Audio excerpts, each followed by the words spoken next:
Tu me demandes de choisir la rencontre la plus marquante en 1200 rencontres. Euh,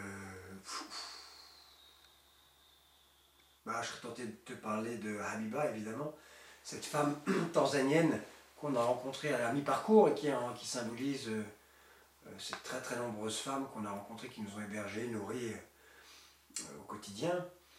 Elle était biculturelle, elle était d'origine musulmane, son prénom, Habiba, mais elle était chrétienne. Mais bon, elle reniait ni l'un ni l'autre, elle vivait ça de toute façon, de façon syncrétique. Et des passionnés, son métier c'était de faire des chapatis. Elle avait un petit boui-boui sur le bord de la route et elle faisait de la restauration de route. Et nous, on est rentrés chez elle, affamés après avoir traversé toute une brousse pendant 500 km, une brousse famélique où il y a eu des lions, des attaques de lions, des trucs un peu durs. Et là, nous, ça y est, c'était un retour à la civilisation, une route, des voitures, des garagistes, des marchés, des boui-boui. Et on rentre chez elle, des chapatis, génial. Des chapatis, c'est une espèce de crêpe qu'on fait à la poêle. Et on lui raconte nos histoires en swahili, et elle était très heureuse, très contente d'entendre tout ça, de tous ces bleds, de toutes ces régions qu'on avait traversées de son pays qu'elle ne connaissait pas. Et ces histoires de lions, elle hallucinait. Et elle avait un enfant handicapé dans le dos, et elle avait deux feux, et à chaque fois qu'elle passait d'un feu à l'autre, la tête de l'enfant passait à 3 cm d'un clou rouillé qui sortait de son chac, de son petit gourbi. Et Sonia, à chaque fois, poussait un cri, et donc elle était très sensible au fait qu'on se soucie du sort de cet enfant dont personne ne se soucie, puisqu'il est handicapé, que c'est un peu un boulet dans sa vie. Et donc Sonia a dit, donne-moi le bébé. Habiba, elle hallucinait, quoi. Elle s'est dit, c'est quoi ces blancs qui rentrent chez moi, qui parlent swahili, qui me parlent d'histoire de lion, qui mangent qu'on mange par terre, qui prend mon bébé handicapé, parce que c'est quelque chose qu'on ne fait pas, c'est tabou, c'est un tir de mauvais oeil de prendre un bébé handicapé. Surtout qu'on n'avait pas eu d'enfant, nous. Donc elle s'est dit, cette femme, elle est confiante. Et on raconte toutes nos histoires, elle est morte de rire, ça dure 1 heure, nous on n'en peut plus de ces chapatis, elle nous en fait 3, 4, on est bien nourris. Et au moment de repartir, évidemment parce qu'il faut repartir, on se dit, Habiba, c'est combien Ah non, c'est pour moi. Je dis, attends, pas possible. On va te régler tes chapatis, c'est un restaurant ici, il n'y a pas de raison que tu nous offres les chapatis. Ah si, c'est tellement incroyable. Ah vraiment, vous m'avez fait la journée, je suis morte de rire, je vais raconter ça à tout le monde, c'est trop fantastique votre histoire. Non, vous êtes mes autres, s'il vous plaît, c'est pour moi. Alors on se bat, Habiba, c'est pas possible. Nous, ça faisait juste 2 mois qu'on n'avait pas réussi à payer quoi que ce soit, quoi. Peut-être pas 2 mois, mais 1 mois sous cette brousse. Et là, donc on se défend, et puis on se dit, pense pas à toi, pense à ta fille, paf. On finit par lui coincer des billets dans le corsage, et là, elle fait triste mine, elle prend son bébé, elle dit, vraiment, non, on est un peu blessé. Enfin, on se dit, c'est bizarre, l'argent, ça complique toutes les relations dans ce bas monde, quoi. C'était si simple, et là, ça devient compliqué. Et donc, on ressort un petit peu triste, et elle avait disparu. Et on reprend notre marche et nos pensées sur la piste pour quitter le village. Et là, on entend derrière nous, Alex, Sonia, Alex. Et c'était Habiba qui courait derrière nous avec un régime de bananes qu'elle avait été achetée avec l'argent qu'on lui avait donné, parce qu'on avait eu le malheur de lui dire qu'on aimait les bananes et que c'était grâce à ça qu'on avait pu traverser la brousse. Alors, avec l'argent qu'on lui avait donné, voilà, c'était ça. Le voyage continuait grâce à la générosité d'Habiba, l'incorrigible Habiba, qui incarnait tant cette générosité désintéressée, cette bonté d'âme qu'on a trouvée chez les plus pauvres, les plus blessés, les gens qui ont la vie la plus dure.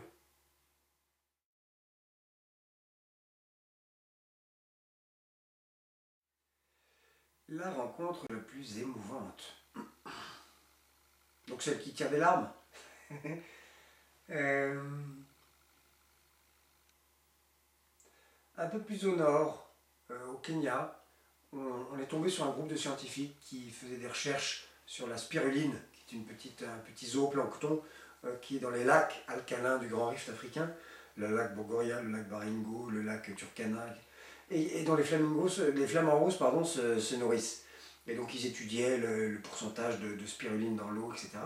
Et donc c'était des médecins, des scientifiques occidentaux, et il y avait des chercheurs aussi kenyans parmi eux, et l'une était en fauteuil roulant, elle s'appelait Jenny, et donc on partageait nos histoires avec l'équipe. tout le monde était très content et Jenny était fascinée parce qu'elle, évidemment, elle ne pouvait pas marcher. Elle était laborantine, elle regardait dans les mains. Et quand on est reparti, elle nous a appelés et elle nous a donné un petit cadeau. Et ce petit cadeau, c'était un coquillage qu'elle avait monté en broche, qu'on pouvait porter là comme ça, un petit chapeau pointu. Et elle nous avait dit, voilà, prenez ce coquillage, emmenez-le avec vous, marchez, marchez, marchez vers le plus bel endroit, et quand vous aurez atteint cet endroit le plus beau, vous déposerez ce coquillage en mémoire de moi, parce que moi j'irai jamais, et vous m'enverrez un courriel, et vous me direz où est-ce que vous l'avez laissé, comme ça j'aurai voyagé symboliquement avec vous jusque-là. Voilà, prenez cette part de moi-même, et emmenez-la dans votre voyage, comme si j'étais une petite souris que j'allais dans votre sac, et pour partager ce magnifique voyage africain que je ne ferai jamais. Voilà, donc on était bouleversés, c'était une responsabilité, et voilà, beaucoup d'émotions. Et alors le coquillage, on a fini par l'oublier, je suis obligé d'avouer qu'on l'a oublié dans le sac, et un jour il a refait surface. On était en Égypte, c'était la veille de faire l'ascension de la pyramide qu'on avait obtenue de façon totalement miraculeuse, parce que c'est interdit de faire l'ascension de la grande pyramide de Khéops. Et en vidant le sac pour qu'il soit plus léger, au fond, le coquillage de Jenny. Oh, incroyable, quel signe, parce que ce coquillage avait la forme de chapeau pointu, exactement la forme de la pyramide. Si on l'avait oublié, c'était sûrement pas par hasard. Et effectivement, le plus bel endroit qu'on ait pu voir entre-temps, puisque là, le Kilimandjaro était déjà dans notre dos quand on a rencontré Jenny. Il y a eu d'autres beaux endroits, mais là, le symbole était trop fort. On a fait l'ascension de la pyramide, là où personne ne peut aller, personne. Même l'homme le plus riche du monde ne peut pas s'offrir le sommet de la pyramide. Et c'est là qu'on a laissé le coquillage de Jenny. D'autant plus qu'au sommet de la pyramide, on a trouvé un bloc de pierre bleu indigo qui avait été peint par un artiste fou belge dans les années 70 qui s'appelle Jean Véram. Et au sommet de ce cube bleu, donc un cube qu'on ne voit pas du bas évidemment, il a peint des rochers dans le désert, Jean Véram, dans le désert du Sinaï. Et au sommet de ce cube bleu, il y avait un cœur gravé au couteau. Et dans ce cœur, il y avait un A et un S. C'est un truc de malade, c'est pas nous qui l'avons fait. A pour Alexandre, S pour Sonia, mais c'était peut-être Ahmed et Samia, ou j'en sais pas moi. Un autre prénom. Et donc ce cœur, ces lettres, enfin tout ça attendait le coquillage, quoi. Et donc on a mis le coquillage entre le A et le S, au milieu de ce cœur, au sommet de cette pyramide, sur ce bloc bleu, en plein ciel. C'était juste de la pure magie. Si j'avais voulu inventer cette histoire, j'aurais pas osé, quoi. C'est juste trop énorme. Donc là encore, beaucoup d'émotions, a posteriori, et comme en écho avec cette magnifique rencontre de Jenny. Pardon, mes histoires sont trop longues.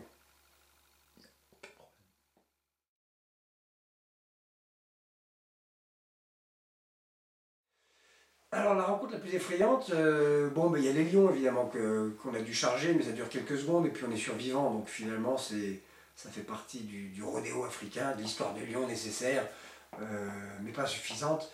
Non, la vraie peur, elle vient du rejet de l'autre, du racisme, hein, qu'on a pu rencontrer aussi en Afrique. Il n'y avait pas que des gentils et des béni-oui-oui partout. Il se trouve que cette expérience du rejet, qui est très douloureuse, à laquelle c'est pas qu'on s'y attendait pas, si évidemment on pensait bien que ça ferait partie de l'aventure. C'est une peur panique quand vous avez une horde de 300 personnes qui vous courent après avec des bâtons et des pierres. Vous comprenez absolument ce que ça peut être que d'être un Américain d'origine africaine, un Africain américain en pleine Louisiane, qui va se faire lyncher par 300 fous furieux. Cette peur panique, elle vous saisit, d'autant plus que vous êtes avec votre femme et que vous ne savez pas quelle va être la tournure des choses. Ça nous est arrivé plusieurs fois, on s'en est tiré à chaque fois, c'est donc qu'ils étaient méchants mais jusqu'à un certain point. Mais ça a donné des scènes de cauchemar qui nous ont poursuivis pendant longtemps, donc ça reste une blessure évidemment. Faire l'expérience du racisme, c'est une douleur inouïe dont on ne se remet jamais. Et d'ailleurs dont on se guérit à jamais aussi. Parce que ça vous apprend que le racisme n'a pas de couleur. Finalement, quand on est occidental, on finit par ne le croire que blanc, anti-noir. Mais il peut être noir anti-blanc, il peut être blanc anti-blanc, il peut être noir anti-noir. On a vu des Africains se comporter de façon ignoble avec d'autres Africains.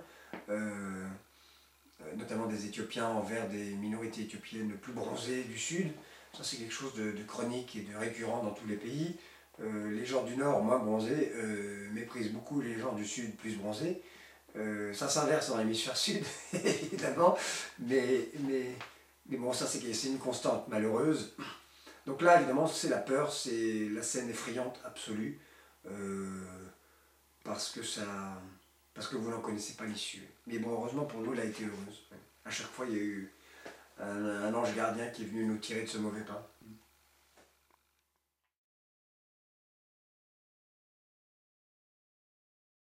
En me grattant un petit peu et en passant en revue effectivement des choses cocasses qui nous sont arrivées, je me souviens, on était dans la tribu Barbaïg en Tanzanie et il pleuvait des cordes, on avait dressé notre tente et à côté d'une hutte et en pleine nuit, c'est devenu le radeau de la Méduse, il a fallu qu'on se réfugie dans une hutte qui appartenait à la mère qui était partie en visite familiale ailleurs.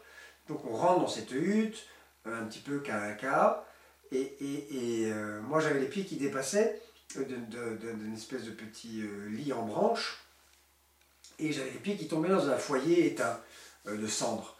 Et c'est désagréable le sac de couchage dans les cendres, donc moi j'avais pris les cendres à la main et je les avais jetées juste par la porte qui était juste là pour que mes pieds ne soient pas dans le feu, quoi. Et le lendemain, quand nos hôtes sont arrivés, Joseph, le chef du village, nous voit et pousse un hurlement de terreur en nous voyant. On se regarde, Sonia et moi, qu'est-ce qui se passe?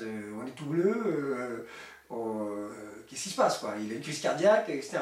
Et son frère, qui s'appelait Raphaël, est venu et nous a vus. Il dit, qu'est-ce qui s'est passé? Qu'est-ce qui s'est passé? Mon frère est très, très fâché, très en colère avec vous, il veut vous tuer, enfin un truc de malade, quoi. Et là, il voit au sol qu'on avait enlevé les cendres du foyer. Et dans leur tradition, enlever les cendres du foyer de quelqu'un, ça veut dire tuer le chef du village et coucher avec sa femme. C'est ça la symbolique très forte. Et alors Raphaël, évidemment, est allé expliquer à son frère que tout cela n'était pas volontaire et qu'on n'avait pas fait exprès. Et évidemment, ça a fini dans un immense éclat de rire, mais qui là encore avait commencé par des sueurs froides et une espèce d'angoisse. Mon Dieu, qu'est-ce qu'on a fait? Donc voilà, là encore le rire est toujours une façon d'expliquer le lourd en Afrique.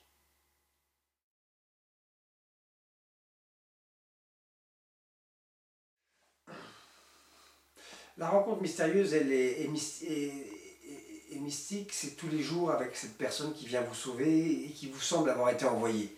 Donc entre le hasard et la nécessité de rencontrer quelqu'un, vous vous rendez compte que la nature africaine fait bien les choses et toute rencontre devient magique.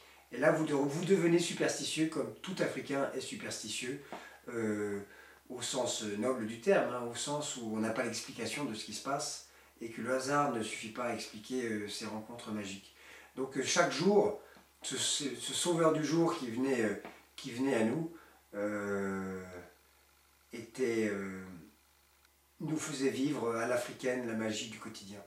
D'ailleurs, pour revenir à l'éclat de rire, justement, cette rencontre, j'ai un exemple de rencontre assez insensé au Zimbabwe, où c'était assez bidonnant, parce qu'un gamin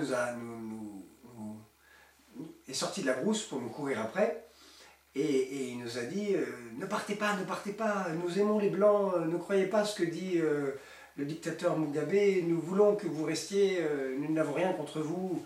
Enfin, il disait tout ça dans un anglais approximatif, et en fait on a compris qu'il croyait que nous étions des Zimbabwéens blancs chassés du pays et qui nous étions fait tout voler, et donc on partait juste avec un petit sac à dos, quoi, puisqu'on avait tout perdu, et parce qu'il n'imaginait pas une seconde qu'on puisse être des marcheurs volontaires dans un pays en pleine crise et que nous soyons des touristes pédestres, quoi.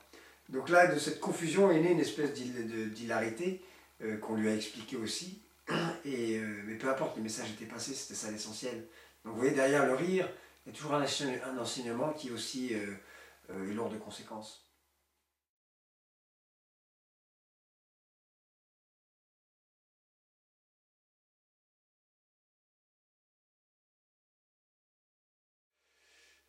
La marche la plus éprouvante, c'était en Éthiopie parce que parce qu'il y avait du rejet, parce qu'il y avait du racisme, de la xénophobie, de l'incompréhension, du stress, de l'angoisse, de la souffrance, de la crasse, du manque de nourriture, du manque de tout, parce que quand on n'est pas accueilli, on est moins propre, on est moins bien nourri, on est plus distant, on n'est plus sur ses gardes.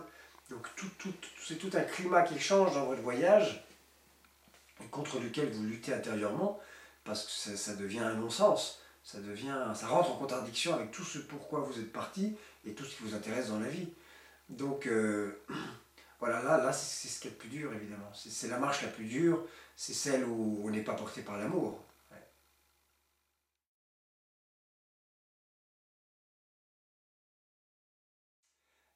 Encore une fois, la marche la plus dangereuse, Bon, nous on pensait qu'en Afrique, le péril viendrait des animaux, enfin, pardon, au contraire, on pensait qu'il viendrait des hommes, des bandits de grand chemin, des coupeurs de route, et non pas les animaux. Nous, le plus grand péril qu'on a couru est venu des animaux. À certains endroits, des animaux sauvages auraient sérieusement pu nous croquer tout cru. Dans un village, on a été coincé, il y a eu quand même 7 personnes qui ont été tuées par des lions sur les pistes qu'on empruntait tous les jours. Donc c'était sérieux. Quant au péril humain, je ne dis pas qu'il n'aurait pas pu arriver, il n'est pas arrivé sous la forme d'un type avec un couteau qui voulait nous faire la bourse sous la vie. Ça aurait pu arriver. Mais en même temps, cette pression inouïe et ce rejet qu'on a vécu en Éthiopie de façon récurrente, hein, ce n'était pas juste un village de fous furieux dans lequel il y aurait pu avoir une explication. Il n'y avait pas d'explication. C'était 10 fois par jour pendant 4 mois. Quoi. Ça a duré des milliers de kilomètres cette histoire. Et c'était toujours le même phénomène de foule qui devenait hors de contrôle et qui se traduisait, qu'on le veuille ou non, qu'on fasse quoi que ce soit, par notre course éperdue pour fuir le village sous des coups de bâton et de pierre sans qu'on ait rien fait pour le mériter. Donc ça évidemment c'est une grande souffrance. Et le péril était réel puisque plus d'une fois les pierres qui volaient étaient grosses comme un poing et ça vous tue. Hein. Une pierre, vous prenez un pavé sur la tête, vous êtes mort. Et j'en veux pour preuve une pierre que j'ai arrêtée en plein vol, alors qu'elle était destinée à la tête de Sonia, qui s'était baissée pour ramasser sa gamelle qui avait explosé sous un jet de pierre, la gamelle qu'elle portait sur son sac, c'était défaite. Et donc elle ramasse sa gamelle, elle se baisse, et une pierre grosse comme ça arrive vers elle, genre sortie de nulle part. Hein. Et j'ai eu cette espèce de réflexe de l'arrêter, ça m'a cassé le doigt. Donc là, évidemment, on craint pour sa vie. Je n'irai pas marcher en Somalie actuellement. Il y a des choses, des endroits où les foules sont incontrôlables. Ouais.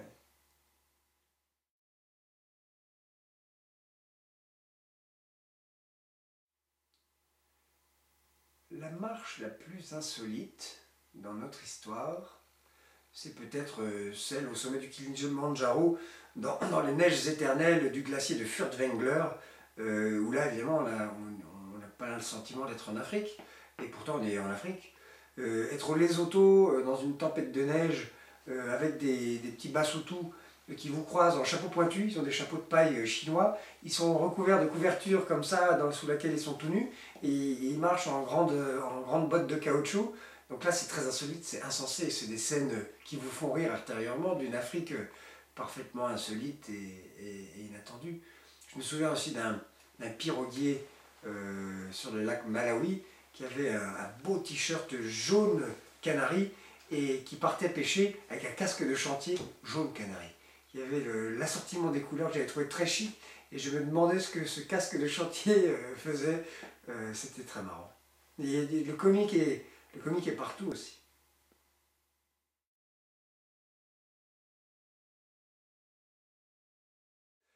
Ah, les paysages en Afrique.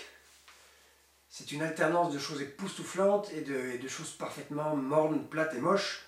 Les vieux colons britanniques disaient de l'Afrique MMBA, Miles and Miles of Bloody Africa. Parce que l'essentiel de notre voyage, ça a été une brousse plate, grise, moche, indifférenciée, où vous faites des milliers de kilomètres, vous avez l'impression d'être toujours au même endroit. Donc c'est pas forcément super scénique partout l'Afrique.